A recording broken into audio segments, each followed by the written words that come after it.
Welcome back, Truth Seeker. Want to talk about these numbers they're showing on CNN, these close races in Arizona, Pennsylvania, Nevada, and Georgia. Just moments ago, the stat for Georgia was 1,709. So that number's shrinking. And the point I want to make is these numbers that they're putting on the screen, they are entirely bogus. Our elections are fixed. They have been for all of our lives. And they're trying to make this one extra divisive, extra annoying, extra provoking. Again, that's the agenda. This whole election is part of an agenda, an ongoing agenda against we the people. The divide and conquer agenda to keep the slaves fighting amongst themselves. And the most obvious way to see that these numbers are fake is the supposed difference that they're frozen on in Arizona. And I see that all their numbers are shrinking right now, except for Nevada and Arizona, the blue states. You see from the update, you see how this is 1267, 18229. So the Georgia numbers shrank, the Pennsylvania numbers shrank, but the blue states, they didn't move at all. They just kept the same number up there. And notice how right now on the front page, 47 in the Senate per CNN. With regards to that stat of 47,052 that they have up there, again, it's not arbitrary. I haven't been watching this all night. I just turned it on, and this number's been up there for probably at least 20 minutes before I decided to write something about it. And since I did, they finally updated the numbers, and like you can see, the red ones are different, but the blue's still the same. And just when I saw that 4752 in Arizona, I just knew what a joke that is. I talk about these numbers all the time. In the language of Gematria, president equals 47 and 52. White House is 52 and 47. Government's 52 and 47. Authority, 47 and 52. In 2016, we talked about how Donald Trump was in the 47-story Midtown Hilton Hotel the night of the selection, and it was 52 years since he began his Jesuit education at Fordham in 1964, things we talked about 4 years ago. And we talk about 47 in the presidency all the time. Joe Biden, the 47th vice president, who's been in D.C. since 73, 47 years ago, who took office, the Oval Office with Obama, who was 47 years old at the time. Now you got Trump saying he's done more in 47 months than Biden's done in 47 years. Understand, these are actors fulfilling scripts that are numerically encoded, just like the films you watch in Hollywood. You start paying attention to the background numbers that they put in shots. You ever notice how in Hollywood they make sure like the house address number's real clear in the back of the shot? Camera will just sit on a number. You might not pay attention to these things, but if you recognize patterns, you'll start to notice a lot of the same numbers show up in these backgrounds and these movie addresses. Like, what is it about these certain numbers? And the number that I noticed for pretty much from the time of 9/11 on to when I figured this out in 2013, so for over 10 years, I realized there was something about 47 in news stories. And sure enough, in Gematria, news equals 47. But so does president, so does White House, so does government, so does authority, so does Republican, so does Whig, so does Democrat, so does DC, so does Trump, so does Ukraine, the whole Ukraine scandal, Trump getting the dirt on the 47th vice president. Again, this stuff is a joke. And I'm just checking back to see if they're going to update. But I know it's been on this number for over the 20-some minutes I was just watching and hearing the latest BS. It's just been sitting on that number while the other numbers have changed. And who knows, there might be some of those other numbers as well. But I just know what they're doing with the 4752. I've been talking about these numbers all throughout the rig selection process and year after year and written a book about it. But anyway, we are lied to, and they put their lies in their numbers every single day. And it's sad. Some people think this is all just craziness.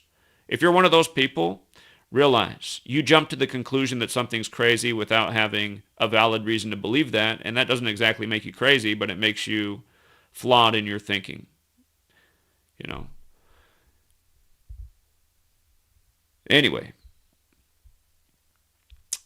this is going down in Arizona on Remember the 5th of November, the big Jesuit date. Again, Arizona, Jesuit, they both have that Gematria 84 and 42. You were seeing the Cardinals on primetime football against the Cowboys at AT&T Stadium. They said before the game, Kyler Murray was 42 and 0 in high school before, he went to the Sooners. And Oklahoma Sooners equals 181, the 42nd prime, and Arizona's 42. But he also became 7 and 0 that night playing in AT&T Stadium, which equals 70 in Gematria. And then the next week they bumped him into primetime. They knocked out Tom Brady to put in Kyler Murray for primetime, and then Kyler Murray beat the Seahawks the same night that Pope Francis, the first Jesuit pope who's about to turn 84 on December 17th, that he elected the nation's first black cardinal out of Chicago, just like how the Arizona Cardinals are originally from Chicago. One of the league's first two teams, the Bears and the Cardinals from Chicago. And the Cardinals wore their black jerseys for the night of the first black cardinal elected by the first Jesuit pope.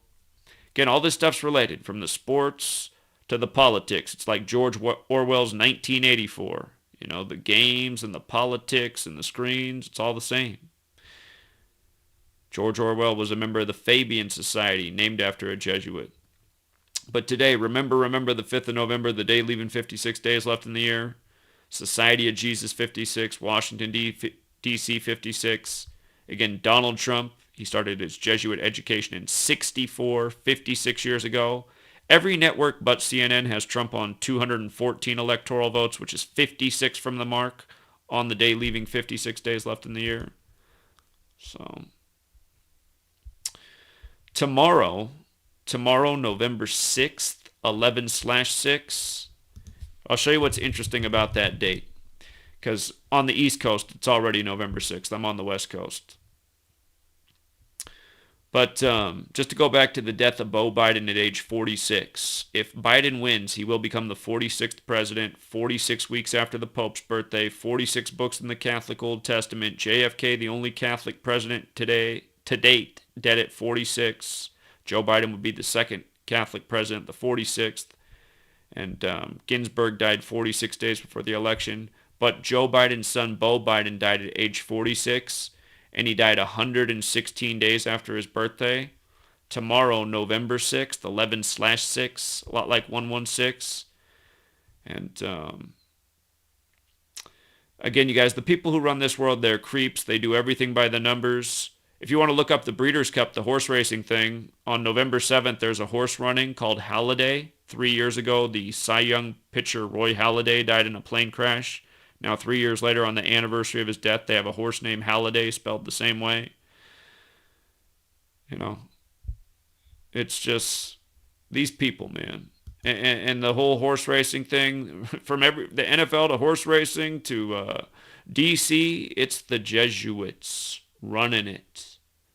Breeders' Cup equals 116. Tom Brady's full name equals 116. They got a horse in the Breeders' Cup, which equals 116, that begins on 11/6 in tribute to Tom Brady. It's just, in Tampa, Florida's 116, and this year the Tampa Rays went to the 116th World Series after Tom Brady went down to Tampa, which followed the Tampa Bay Lightning winning the Stanley Cup. Tom Brady just brings that winning tradition from Boston to Tampa. There's a lot more to say about all this stuff. Go back and look at the day that the Rays beat the Boston Red Sox 17-8. Measure from that game to the Super Bowl. You'll see it's 178 days. We saw the ritual coming before it happened. Stuff's so scripted. But Beau Biden dead at 46, 116 days after his birthday. The Jesuit motto ad Marum de Gloriam, 116. Catholic, 46. Again, Joe Biden could become the 46th president. And his legacy will be that his wife and daughter died in a car crash right after becoming senator-elect. And in this case, it looks like Beau Biden, who died 1,984 days before the election, like George Orwell's 1984. Like how Kamala and Joe Biden are the first ticket since 1984 with no Ivy League. But yeah, Beau Biden, 54, the date of the election, 54, date numerology, Jesuit order 54. Anyway, this is who's behind all this number games. These people do this every day. The Jesuits gave us the calendar. They gave us the language. It's obvious they synced it all up because all of our history is this way. Again, just to make a point. When I first began, I did everything by hand. This calculator, this website didn't exist. None of this stuff. And I only knew these two ciphers. And when I first began researching, again, just make a point, English 74, Gematria 74. I saw things like that and I said, that's really interesting. And since it's supposed to be spiritual, I noticed things like Jesus is 74, Cross 74, Messiah 74, Gospel 74, Parables 74.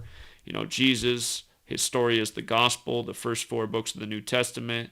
Jesus spoke in parables. What are the odds of that? And when I ask questions like, what are the odds? I was like, well, let me write out all 50 states and see how many equal 74. If you write out all 50 states, only one sums to 74, and it's the 33rd state, Oregon. And of course, 33 is also a number that's spiritual, associated with Jesus as well. And if you write out holiday at 74, and this nation's birthday is the seventh month, fourth day, 7-4 as we write it in the U.S. And the only other cipher I knew when I first started was this one. And again, Independence Day is 74, the alphabetic order and rules of numerology. So who would encode Jesus that way? Who better than the Society of Jesus, again, who came into existence right before English was standardized as the 26-letter alphabet with the spellings we use today, just before the calendar came out. Again, all this stuff happening in the 16th century around the same time. It's just, it's so clear. It's so clear. So we'll leave it there, Truth Seeker. Have a good night, or if it's daytime, a good day. But right now it's night, so if you're watching it tonight, have a good night, and until next time.